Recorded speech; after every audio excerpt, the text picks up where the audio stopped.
Okay. Everybody take a deep breath, right? Where's the media at? Because the media was sneaky outside. I didn't mean to get upset outside, but don't be sneaky. Don't be sneaky. Just, if you have something that you want to ask the question. Don't be sneaky with cameras and little mics that you hang over somebody's head or up somebody's backside, right? I mean, gee whiz, Don't be. I mean, we have to be... God, one of the things we have to be is so brutally honest and transparent these days because there's such a significant loss of trust. There's so much loss of trust, not just here in the United States. It's a loss of trust globally between the people that just want to be free and the governments that they are being served by, particularly here in the United States of America. And it is wonderful to have President Donald J. Trump in the White House these days. Yeah, big time, yeah.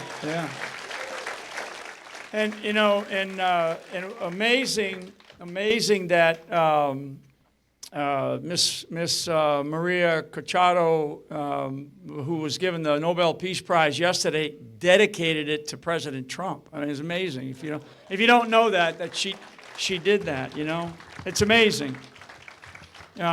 So I know that there's people out, some people out in the overflow as well. There's actually room in here, right? Like nobody ever likes to come to the front of the church because they're afraid they're going to get grabbed to say something or to volunteer for something, right? And then, of course, you get all these reserve seats and, it's like, where are these people, right? So I sometimes come into these types of events and I don't know exactly what it is that I'm going to say. But what I will say, a couple of things. As I stand up here and contemplate where the United States of America is in this sort of timeline of history that we are facing, and as we look into the future where we might be if we don't get involved in our, if we don't take the responsibility as citizens of the United States of America to get involved in our own communities.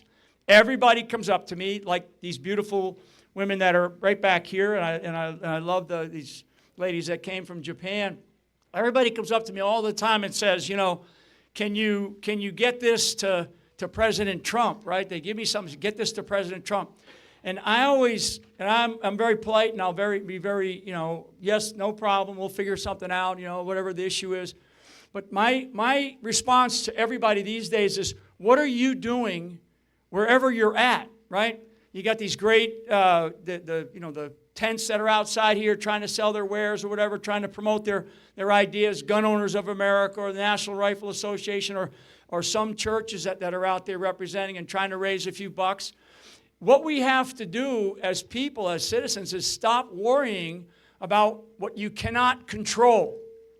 Okay? You have to stop worrying about what you cannot control. That is a lesson in leadership. Okay, somebody would come to me all the time. Soldiers, whatever service, they would come to me and they would try to say, hey, this is a problem, that's a problem. And I'm like, what are you doing about it? What are you doing about it? And they would say, well, then they'd start to tell me the things that they could actually do to try to fix it. And I would say, well, are you doing that? And they would say, yes. And I'd say, what are the things that you cannot control? I can't control this. I can't control that. And I would say, okay, let me take those pieces and you go back and you do your responsible things. You do the things that you can control, right? Instead of always complaining, right? Always complaining. I mean, I grew up in a very tough family, and both my parents are deceased now. But if you came to my mother and you complained, she would throw you right out the door. My father, you'd never complain to. And so we complain a lot in this country. We complain a lot, and that's okay to complain. But every so often, you got to figure out what are you doing about it to fix it, right? And people, and even today, and I love this every time people do this to me all the time, and they'll come up to me and they'll say, thank you for your service, right? I know that there's a whole bunch of veterans in here today, right, that are here. That's great. And they come up and they say, my father served, my grandfather served, my uncle served, or I served here or there, and that's great. But particularly people that come up to me, and lots, I mean, this is all over the country, and they'll say, Thank you for your service. And I'm like humbled by that. It's very humbling to to reflect on what I have done personally, speaking for myself, in my life and the service that I know that it wasn't a matter of whether or not, I wanted to do that. If you were in my family, you were going to do it. You were going to serve in some capacity, whether it was in uniform or in your community. And that's the way that I like to turn the conversations around with people in the United States today, is how are you serving? How are you serving your country? Right? And that includes the people that are here from overseas too. It's like, how are you serving your country? Right? Because I know there's many, many countries, and we're in this competition globally, and I can talk about it right here in the United States. But we're in this global competition between basically what you can call a multipolar world and a unipolar world, or the idea of nationalism, not what I've been called 1,000 times a fascist, a Nazi, all this crap, right? Because they don't know what those words mean, right? Ism is the belief in something. It's the belief in something. That's what ism is. It's the belief in something. Nation is the belief in nation, right? I'm a patriot. I love our country. People want to say, what do you believe in? I say, I believe in our country, right? Not what people will use and media, but media is a conduit. Media is just a weapon system that the left uses. It's a tool. The media is a tool, especially the sort of the left-leaning media. These ideas of other isms, right? Socialism, fascism, Marxism, communism, imperialism. Those are beliefs in something that has a very, very clear definition, right? And we hear the term populism these days, populism, right? Trump is a populist type of president because he came out of sort of nowhere. To a degree out of nowhere. He was well known in the world of TV and other things that he did, but he came out of nowhere politically. And believe me, folks, there's on both sides, the whole gamut of the political establishment, which is not just Democrats and Republicans and left and right. These are people, they don't like him. They don't like him because he's come in to a place that he wasn't invited. Okay? He wasn't invited in. It's like he shows up. He comes down the escalator. And, here we are after not just coming down the escalator in the summer of 2015. Here we are 10 years later. Okay, we're a decade of struggle. And this struggle has been going on for a long time. And I won't get into a long history lesson about why or where the kinds of things that have been happening, right, to our country for a long time, post-World War II for sure. For sure. Okay, these are not like made-up theories or whatever they call, the conspiracy theory nonsense, right? And speaking of nonsense, I am so beyond the nonsense stage of my life. Okay? I'm at a point now where it's like, you want to know my opinion? Ask me. And I will tell you. That's why I say to the media, right?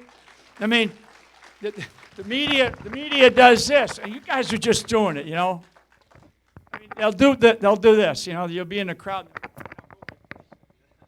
because they're waiting to see if you say something that they can then use or turn or whatever, Let's quit being sneaky, not just the media. Let's quit with this whisper of, geez, I don't know if I can do that because they might come after me. They might say something nasty in the headlines, or maybe somebody down at work will do this or that. We have to be honest with each other. We have to be brutally honest as a nation about where we're at. And trust me, like Reagan's the one that everybody remembers, for those that are of age, that remember, a speech he gave about we're one generation away from losing everything, right? Well, that generation has already come and gone. Okay? Now we're one presidency away. Okay? We're not one generation anymore. We're one presidency. So when everybody goes, and like was just said, a year ago we weren't sure where we were going to be. Now we're like, we can take a deep breath. That's what I say. Take a deep breath, right? And it's good to do that. In this beautiful air that you have out here, right? Take a nice deep breath of that beautiful air that's out there, and not just let the oxygen basically, I don't know, just make your body feel like so good, but think about what it is that we're doing here as a nation. Think about what it is that the direction that we are going, because we are one president away from losing everything still. These people, and he's like juggling balls all the time, right? And these people, on the 26th of November of last year, of 2024, the 26th of November, had he lost that election, he'd be in prison for the rest of his life. Right now, 26th November was his sentencing date for this foolishness in the city of New York that he went through. It was like 700 years or something, right? I mean, it's crazy. So we're not dealing with normal times. We're not dealing with, we can take a deep breath and everything's going to be fine now. That Donald Trump is the president of the United States. And that man is working hard, not just for the people of this country, but for the entire world. He really is. I mean, he really, really is. When you hear about the things that he's doing on a daily, a weekly, a monthly basis, all these world leaders, all these different things, the last 24 hours, if you're paying attention to, if you watch his social media, he's probably the most transparent president we've ever had. He'll tell you exactly how he thinks. He'll tell you how he thinks about China, right? I mean, you just see the tariff thing, right? I mean, because when we talk about threats, which is something that I understand, and I deeply, deeply understand the threats that we are facing, the existential threat, the threat that can actually take our country down, is not on the other side of the Pacific or not on the other side of the Atlantic. It's right here. It's right here. I call it, we refer to it as the deep state, which, came into vogue in the 2016 campaign, not by President Trump. He didn't make that phrase up. It came from the people. Came from the people of somebody made it up and started chanting it at one of the rallies then, right? But it's this axis of resistance inside of our government. And it's not, you guys know this, it's not just in Washington, D.C., right? It's not. It's right here in our school boards. It's right here in our town councils. It's right here in our city councils. It's right here in our county, our county commissioners, right? I mean, so it's not like, this is why I get back to this idea of control, right? You can't control what Donald Trump is going to tweet out at 3 o'clock in the morning, and I love it. That's why I never sleep, because I'm waiting for that, right? I'm waiting for it. I'm like, yes, tell these SOBs to go pound sand, right? Tell the Chinese, look, we're watching you. Because there are threats that do come from external. But the most egregious existential threat that we face in this country today is right here. Right here. And an element of that threat is the lack of trust. Okay, that is an element, that is a condition of the threat that we face. Okay? And there's criteria that we are looking for as Americans from our government, from our leaders, and again, not just at the federal level, but at every level. We set criteria like, are you going to take action on this particular bill? Right? I mean, one of the things that I do as well is I go around this nation to raise people's awareness about child sex trafficking. Okay? You know how hard it is to get politicians to even talk about that? And I wonder why. Right? I mean, that's a criteria for me that I go around to see. I want people to take action, because if we don't protect children, what the hell, what do we live for, right?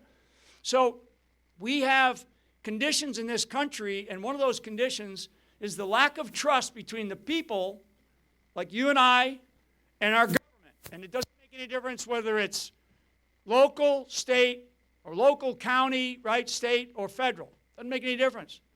That lack of trust is very, very real. And that becomes a condition of trust, of threat that we have to, we're all trying to like restore that, right? When you see like some of these people that are doing things in Washington, D.C. to indict some of these people, all that. That's wonderful. You know, and somebody asked me the other day, am I messing this up? Okay. Somebody asked me the other day on one of these big podcasts, they said, okay, you must feel great about Jim Comey being indicted, right?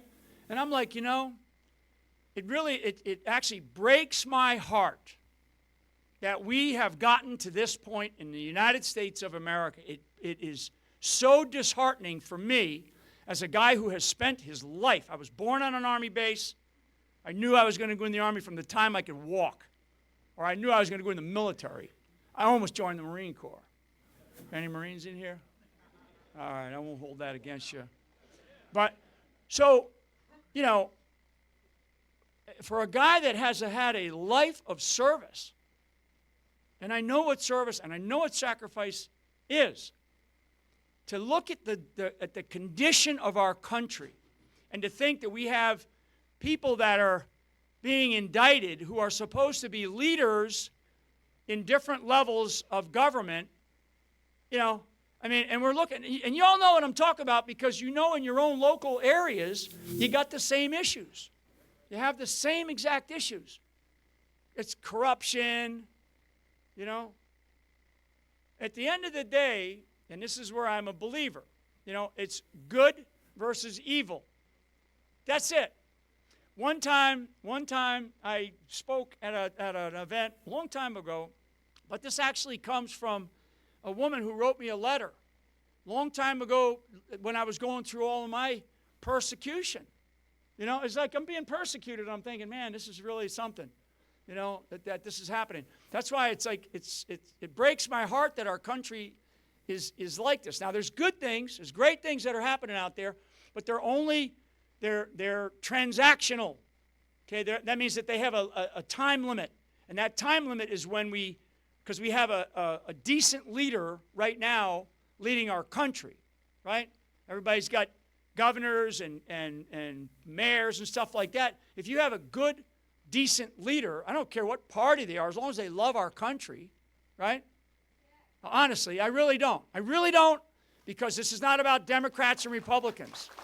This is about, it's about leaders who decide to get involved in our country and say, look, something is wrong.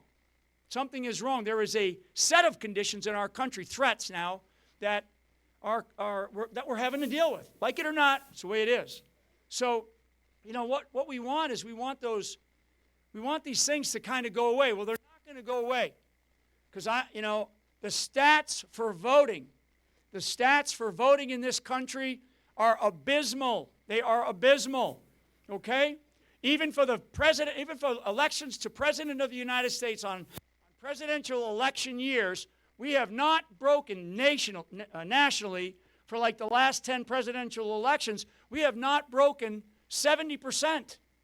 Okay, so that means that it's actually more than 30% of people who can vote, who are registered to vote, and who are legitimately voters. It's actually about 33% do not vote, right? And that's during a presidential year. That's during a presidential year. Never mind these off-cycle elections, which we got one coming up in 2026. You have school board races that are not even in the normal cycle sometimes. You have these special elections going on around the country. I don't know if you got anything going on in Pennsylvania right now. I was just down in Tennessee a week ago for a special election for a guy running for Congress, and there's over 1 million people in this district that could vote, and they had like 40,000 that came out. It's terrible, folks, okay? So when somebody says, man, those people there, I'm like, did you vote? And they're like, well, I don't do that, I don't do that politics stuff. No, our entire life, everybody, when somebody says to me, and now I'm going to get a little emotional and passionate. When somebody says to me that I don't do politics, I don't get involved in politics, do you pay your taxes? Okay, if you pay taxes, maybe you don't. Maybe you don't get involved in politics, right? But if you pay taxes, and you're paying a tax when you go buy a pack of cigarettes or when you go buy a gallon of gas, You're paying taxes, so whether you pay your taxes once a year, you're paying taxes at some point. And when you're paying taxes, you are involved in politics. So every single of-age person in this country, every adult in this country, is in politics, like it or not. And so if you're in politics, which you all are, then how are you participating in that discourse, right? In that discourse.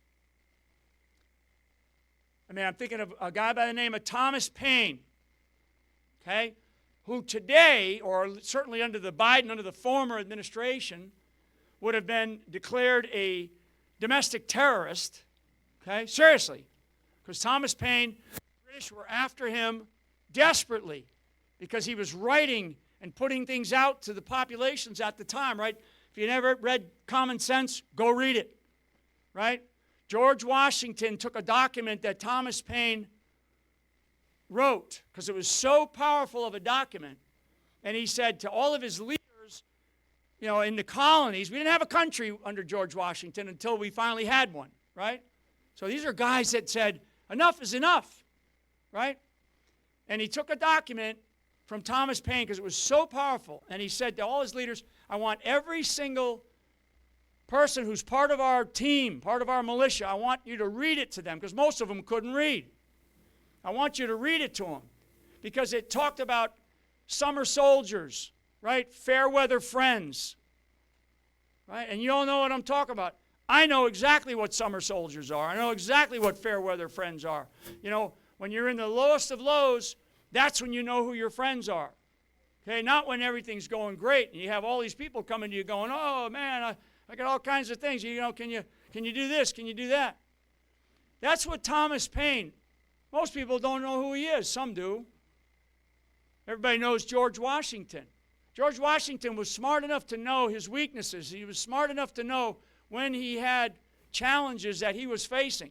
And he realized that that primarily the men that he had to deal with or he had to use in his militia up and down colonies where he didn't have this, you know, he didn't have the ability to, you know, hey, Paul, or hey, John, or hey, Thomas, you know, can you guys move to the sound of the guns, right?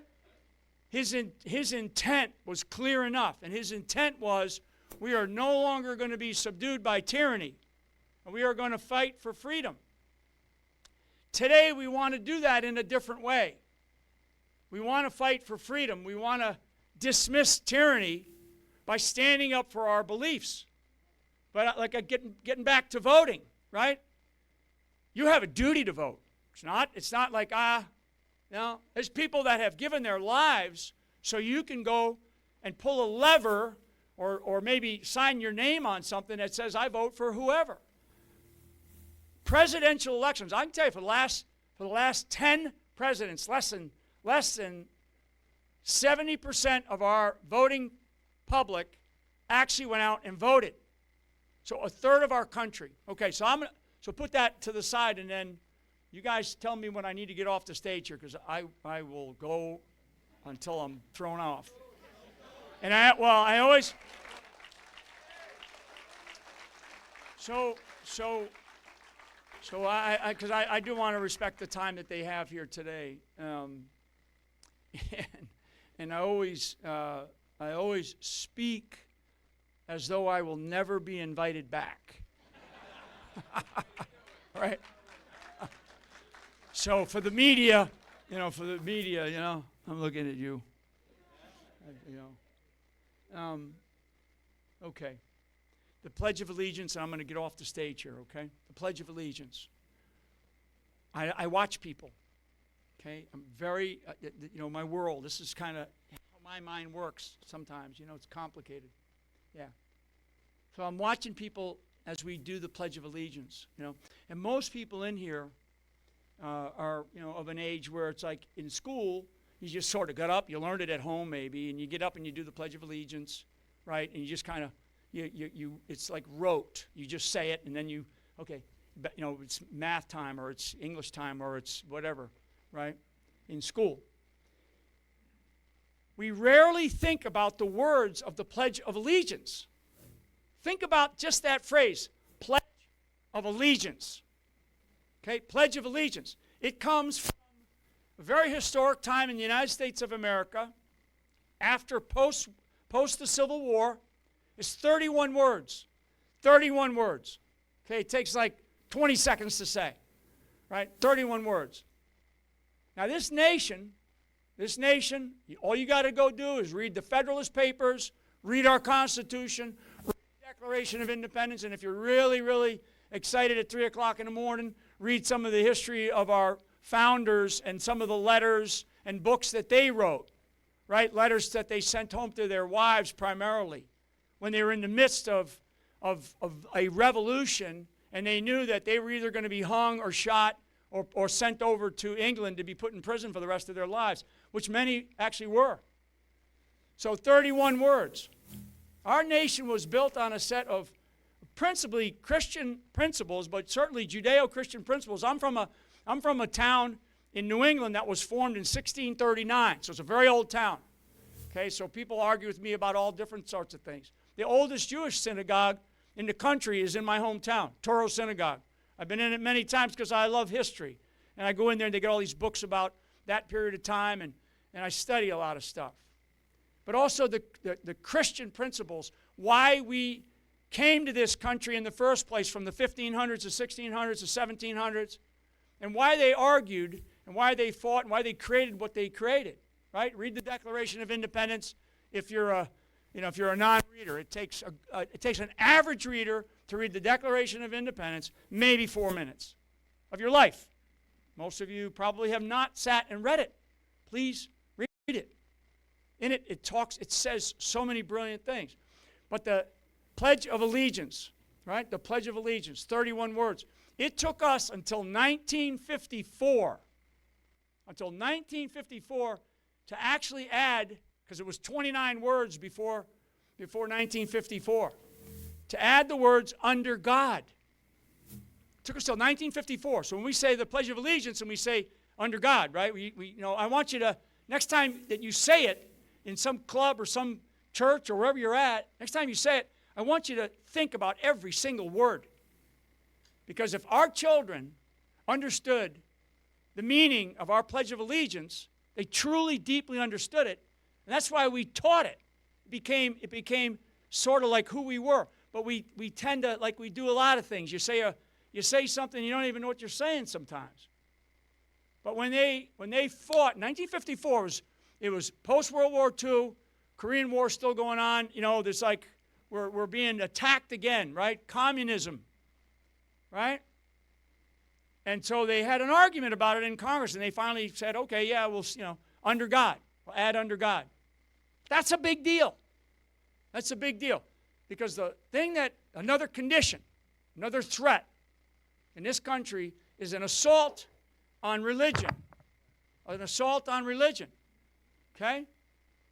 And last thing. The very first amendment in our Constitution has 5 components. Okay? It's not freedom of speech. Everybody goes, First Amendment, I get First Amendment. I can speak freely. I can do whatever I want to do. Well, speech is a part of it, but speech was not the most important part. The very first part of the First Amendment, and go look it up, the very first part of the First Amendment is religion, freedom of religion. Okay? It's interesting that our founders, when they did the first thing, the very first Bill of Rights, right? The first argument that they had was what needed to be said in the First Amendment, and the first thing that they said was freedom of religion. That was an argument. You read the debates that they had at that time to talk about that. It's fascinating, because they were like, they didn't want to say we got to be Protestant or Catholic or whatever. They argued and they studied. I can tell you, our founders were brilliant, and they studied various religions in history, and they said, do we choose one? Because most of them were Christian. Do we choose one? No, because we want to have people have the opportunity to decide. That's pure freedom. Pure freedom. Okay? So we have to respect. We have to respect that. And that gives us power. That gives us power as a nation. Okay? Gives us power as a nation. And the reason why it gives us power is because you can come in here and you can hug a tree if you want. Okay? I've dealt with that in the military. And we'd be out in the firing range when we were getting ready to do live fires. It's like, we got these tree huggers out there who are in the military. And we say, what are they? Well, that's what they're practicing their religion. We're like, all right, well, get them out of there because we're about to fire 155s. You know? Go tell them to go get another tree. I didn't care. I didn't care. All I cared about was they loved this country. And they respected America. And they wanted to live under our constitutional system of government, a thing we call a constitutional republic. Okay? When somebody tries to drive into your brain that we're in a democracy, we're not in a democracy. We live under democratic principles. We live under democratic principles, but we're a constitutional republic, and it's we, the people, right? This is a citizens' republic, meaning we have to participate. If we don't participate, folks, so if you remember nothing else about what I said, you have to ask the question of yourself when you're all alone and you reflect on today, tomorrow, the next couple of days. Ask yourself, by yourself, the question, am I doing enough? Am I doing enough for my church, my community, my friends? Am I doing enough? Okay? And I'm going to tell you, if you feel good about that answer, then good for you. If you're unsure, then go find something that you can do that actually adds value to those around you, okay? Please do that. All right. Thank you guys for the invite. It's amazing. God bless you all. God bless America. Thank you very much.